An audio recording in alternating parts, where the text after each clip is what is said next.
हम लोग कर रहे हैं। मुझे 10-15 मिनट का समय दिया गया है। 2 दिन की प्रक्रिया कैसी चलेगी उसके ऊपर थोड़ा सा बातचीत करेंगे कि क्या हम करने वाले हैं, क्यों इकट्ठा हुए हैं, क्या हमारा उद्देश्य है और इसको हम कल तक किस तरह से लेकर जाएंगे। तो सबसे पहले हम सब यहाँ पे मैं थोड़ा सा बैकग्राउंड और थोड़ी सी चर्चा जो पहले आप करते रहे हैं उसके बारे में बात करूंगा। उसके बाद हम जिन मुद्दों पे हम काम करना चाहते हैं या किन मुद्दों पे हम आगे लेके इसको जाना चाहते हैं। तो स्टेट की प्रक्रिया करेंगे। हर स्टेट के मेरे ख्याल से कल मुझे बताया गया है कि 21 राज्य के लोग यहाँ पे उपस्थित हैं इस कमरे में। तो ये बहुत अनुभव होगा आपस में जानने का कि हर राज्य के साथी किन मुद्दों पे लड़ाई लड़ रहे हैं, किन मुद्दों पे काम कर रहे हैं, उस मुद्दों की समझ बने। वो होने के बाद हमारा उद्देश्य है कि जो ये अभियान है फाइट इनइक्वालिटी अलायंस या जो अलायंस बनने वाला है, इस अलायंस के ऊपर एक स्टीयरिंग कमेटी बोलेंगे उसको, या फिर चलाने के लिए इसको कौन लेके आगे जाएगा उस पर एक चर्चा हो जाए। उस पर साथियों के हम इसको पूरे डेमोक्रेटिक तरीके से रखना चाहते हैं कि एक डेमोक्रेटिक तरीके से इलेक्शंस हो जाए, प्रक्रिया हो जाए, ताकि उसकी एक कमेटी इस कल तक इस कमरे से निकल के जाए, वो कमेटी ही आगे काम करे, इस प्रक्रिया को आगे लेकर के जाए। इसके कन्वीनर कौन होंगे, इसके को कन्वीनर कौन होंगे, इस प्रक्रिया पे भी हम लोग बातचीत कर लेंगे और उसका चुनाव ही करके जाएंगे कल तक। मैं इस पूरी प्रक्रिया का एक संदर्भ रखना चाहता हूँ। बहुत सारे साथी को नहीं पता होगा या पहली बार आए हैं, या बहुत सारे लोग जो जुड़े हुए हैं उनके लिए जो अलग अलग मीटिंग्स में बात होती रही है। Fight inequality alliance, FIA, basically आप देख सकते हैं बैनर पे लिखा हुआ है फाइट इनइक्वालिटी। ये गैर बराबरी के विरुद्ध एक वैश्विक आंदोलन है, मतलब ग्लोबल मूवमेंट है। क्यों है और क्यों शुरू हुआ ये? देखिए, अगर मैं कल भी आंकड़ा आपको दे रहा था, उस आंकड़े को फिर से दोहराऊंगा और भारत का आंकड़ा आपको दूंगा। मैंने कल बताया आप लोगों को कि अगर आप आज हम यहाँ बैठे हुए हैं और आज चर्चा कर रहे हैं, ऐसी प्रक्रिया डावोस में भी हो रही है। डावोस जो है वो स्विट्जरलैंड का एक छोटा सा शहर है जहां पे दुनिया के सारे पूंजीपति, अरबपति इकट्ठा होते हैं और तय करते हैं कि पूरे देश में किस तरह से नीति निर्माण होगा।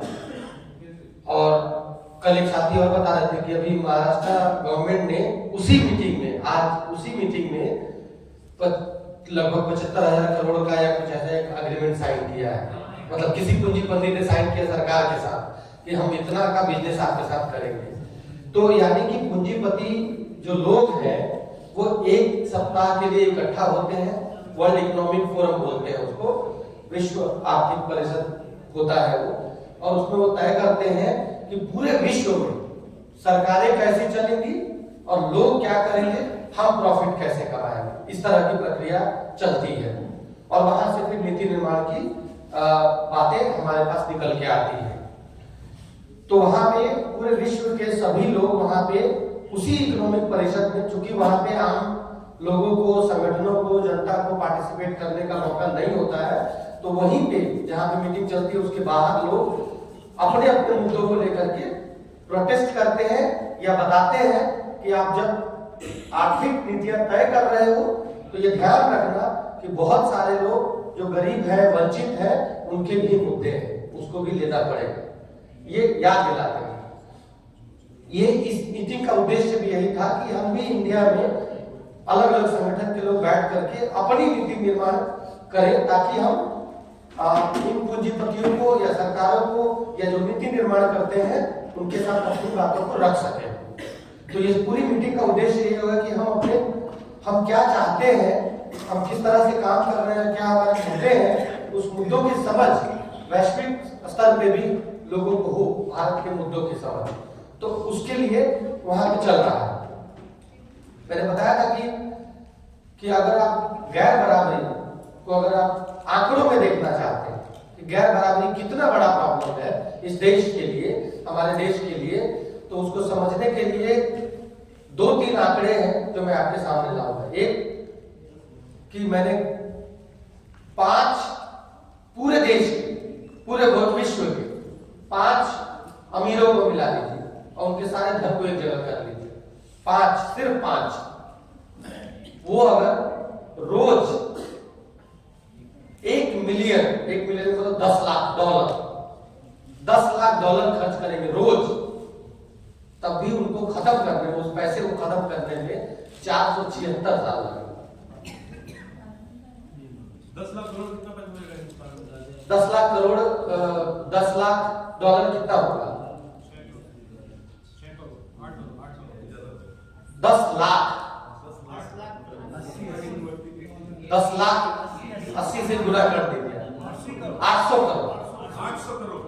रोज 800 करोड़ खर्च करेंगे, सिर्फ 5 लोग मिल जाए, अपने धन को एक जगह कर ले और रोज 800 करोड़ खर्च करेंगे तो 476 साल लगेंगे उनको अपने सारे पैसे खत्म करने। आप इमेजिन कर सकते हैं वो कितनी बड़ी ताकत हो सकती है, कितनी बड़ी ताकत है वो, और वो किस तरह से तय करते हैं पूरे विश्व की व्यवस्था। भारत में अगर आप जितने अरबपति हैं उन अरबपतियों के धन को अगर एक साथ कर लीजिए, अभी भारत में लगभग 150 के आसपास अरबपति हैं जिनके पास बहुत धन है। अगर सारे उन पैसों को एक जगह कर लीजिए आप, तो भारत सरकार अगले 4 साल तक भारत को किसी से टैक्स लेने की जरूरत नहीं है। 4 साल तक वो भारत को चला सकते हैं। और अगर सिर्फ 10 अरबपतियों का भारत में जो टॉप 10 है, जो अरबपति हैं, उनके पैसों को एक जगह कर लीजिए, तो कम से कम आप जो भारत में जो माल न्यूट्रिशन है, जैसे कि मान लो कुपोषण के शिकार बच्चे हैं, अगर उनको सिर्फ खाना देना शुरू किया जाए तो ये सिर्फ 10 लोग मिल करके अगले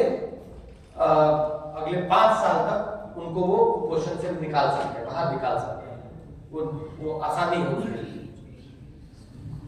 जितना धन 1% लोगों के पास है भारत में, 1%, 100 में एक आदमी के पास जितना धन है वो 72% लोगों के बराबर है। मतलब 72 लोगों के पास जितना धन है वो सब एक जगह कर लीजिए, वो सिर्फ एक आदमी के पास। तो जो अमीर और गरीब के बीच का जो फासला है वो काफी बढ़ता ही जा रहा है, कम नहीं हो रहा है। अमीर और अमीर होता जा रहा है, गरीब और गरीब होता जा रहा है। हिंसा की बात करें दलितों के साथ, वो पिछले 10 साल में बढ़ी है, घटी नहीं। महिलाओं की सुरक्षा की बात करें, उनकी स्थिति और खराब हुई। मजदूरों की बात करें, उनकी स्थिति और खराब हुई। तो ये जो गैर बराबरी है, इस गैर बराबरी के खिलाफ पूरे विश्व में लोग खड़े हो रहे हैं कि विकास की प्रक्रिया चल रही है लेकिन गैर बराबरी बढ़ती ही जा रही है, इसका क्या कारण है। इसको लेकर के 2016 में एक अभियान शुरू हुआ था, ये इनइक्वालिटी के विरुद्ध FIA की शुरुआत जो हुई थी 2016 में हुई थी भारत के अंदर। 2016 से लेकर के हर साल हर समय 2 बातें होती हैं जहां हमको बहुत सक्रिय रूप से पार्टिसिपेट करना चाहिए और रहना चाहिए। 2 बार विश्व के पूंजीपति इकट्ठा होते हैं।